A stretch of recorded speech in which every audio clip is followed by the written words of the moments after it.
And so you guys come back from your trips, and are you still in school?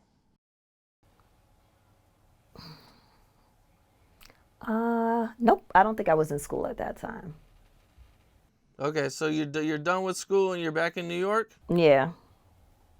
Okay. So are you guys hanging out a lot more now that you're back? He was traveling. He wasn't in the city as much, so we would link up whenever he came to town. Um, and then that's around the time, like I used to go to the tunnel religiously every Sunday. So, if he was flying in and he didn't get in contact with me, he would just come there and he knew I'd be there. Or, he would call. I do got a funny story for you one day. One time he was coming to New York and he was looking for me. He was calling me. At the time I lived in Brooklyn, and my aunt was working doing the psychic hotline for Dionne Warwick's psychic hotline thing she had. So she would be on the phone doing that, and I guess she must have not couldn't like clicked over the line or whatever. So he was calling me for looking for me, but I wasn't home. And she picks up the phone and she's like, "Hi, 1-800-SOCKETS, whatever." So he's like, "What?" He's like, "Is Desiree there?" And she's like, "Oh, she got embarrassed." She's like, she was like, "She's not here. She's not home right now." He's like, "Well, since you're such a psychic," he was like, "When's she gonna be home so I could, get in contact with her?" And my aunt was just rolling like, he's always funny. He always cracked jokes, and his sense of humor and personality was larger than life. But I just thought that was so funny. Like, he's like, "Well, since you're such a psychic, why don't you tell me when I can reach her or where she's at right now?" So that was, yeah. Okay. What was it like meeting his family? Um,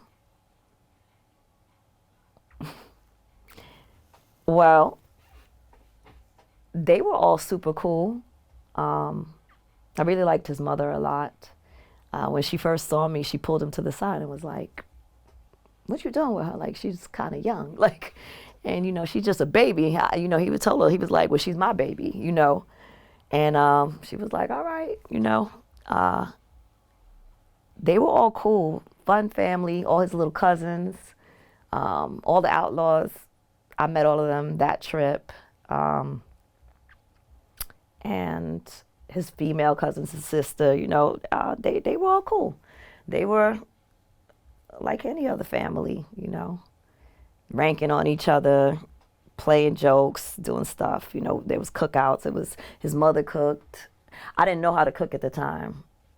And so after everybody, I was watching what she was doing in the kitchen.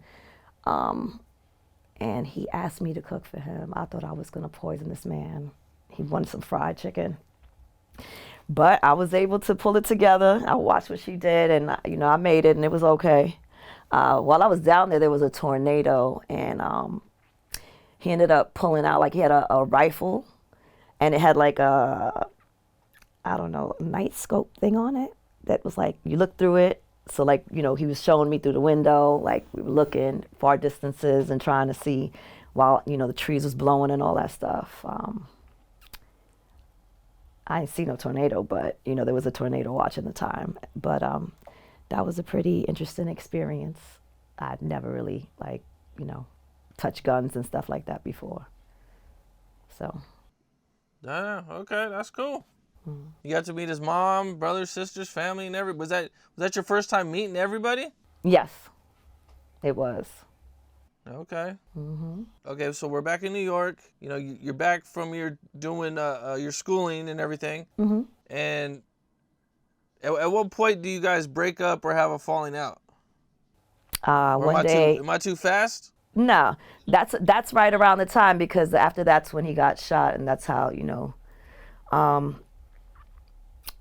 he popped up at the tunnel one night.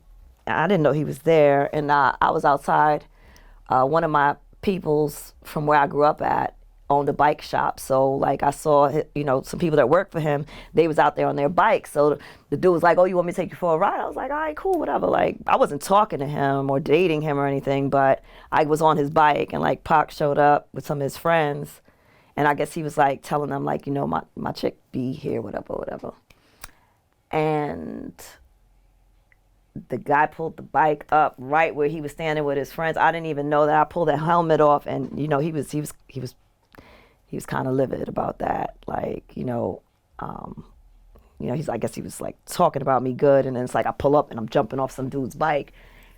And at the time, I wasn't a great communicator, so I didn't really know that, I just got kind of like caught an attitude real quick, and so that, we had that little falling out. We had some words, and, I acted like I didn't care, so I walked off, and so that was the first falling out that we had. No, I said, and we didn't talk for a little while till when he got shot. I went to the hospital, but he had just left. So like, how'd you hear about him getting shot? The news. Yeah. Oh, the news. Mhm. Wow. Were you surprised?